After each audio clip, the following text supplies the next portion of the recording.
कोथिंबीर किचनमधला जीव की प्राण. किचन किंग म्हटलं तरी चालेल.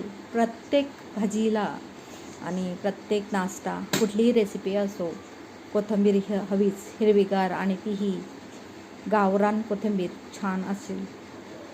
कोथिंबीरीची जुडी खोलली की मस्त असा घरात वास दरवळतो. ती गावरान कोथिंबीर फुललेली असेल तरी देखील ती खूप छान लागते. तर चला, आज कोथिंबीर आपण निवडून घेतोय.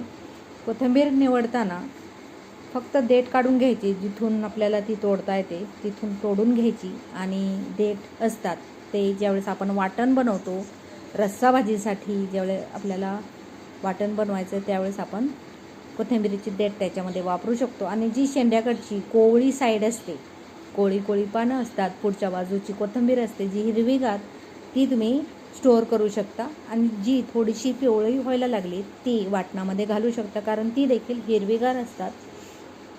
अशा पद्धतीने कोथिंबीर स्टोअर केली तर भरपूर दिवस टिकते. एक जोडी आणली, 2 जोड्या आणल्या तरी देखील जी कोळी आणि हिरवीगार कोथिंबीर आहे तिला मस्त वेगळं ठेवायचं, वेगळ्या पॅक डब्यामध्ये किंवा प्लास्टिकच्या पिशवीमध्ये.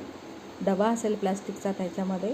आणि जी देठाची आणि थोडीशी पिवळट व्हायला लागलेली असतात पानं, ती वाटणामध्ये वापरून घ्यायची, म्हणजे कोथिंबीर व्हायला जात नाही. आणि साफ करताना अशीच ज्या कॉटनच्या कपड्यामध्ये आपण भाज्या घेऊन आलो आहे त्याच्यावरच, किंवा काही न्यूजपेपर तुम्ही खाली घेऊ शकता, अशा पद्धतीने मस्त साफ करायची. साफ करताना जमलं नाही, घाई असेल तर सुरीने बुडखाची साईड कापून घेऊ शकता. नाहीतर मग अशा पद्धतीने एक थोंब असतं जे कोथिंबीरीचं रोप असतं ते अशा पद्धतीने निवडून घ्यायचं. निवडतानाच हिरवीगार शेंड्याची बाजू वेगळी काढायची, पिवळी पानं आणि देठाची साईड वेगळी काढायची. आणि मस्त अशी कोथिंबीर 8 दिवस काय 2 आठवडे तुम्ही स्टोअर करून ठेवू शकता. तर अशाच पद्धतीने आज आपण कोथिंबीर निसून घेतो आहे. किचनवरतीच उभं राहून फटाफट होते.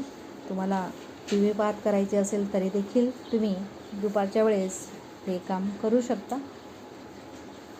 म्हणजे कोथिंबीर देखील निवडताना तुम्हाला कंटाळा येणार नाही. आणि मस्त अशी एकदा आणलेली 1 जोडी 2 जोडी कोथिंबीर तुम्ही 2 आठवडे आरामात वापरू शकता. आणि भरपूर कचराही होणार नाही. ही न्यूजपेपरवरती किंवा एखादं गोण असेल, गोणपाट किंवा ही अशी पिशवी असेल याच्यावरती कचरा डायरेक्ट डस्टबिनमध्ये. तर चला मग, माझी भरपूर कोथिंबीर निसून झालेली आहे. व्हिडिओ पाहिल्याबद्दल धन्यवाद. Please like, share, subscribe.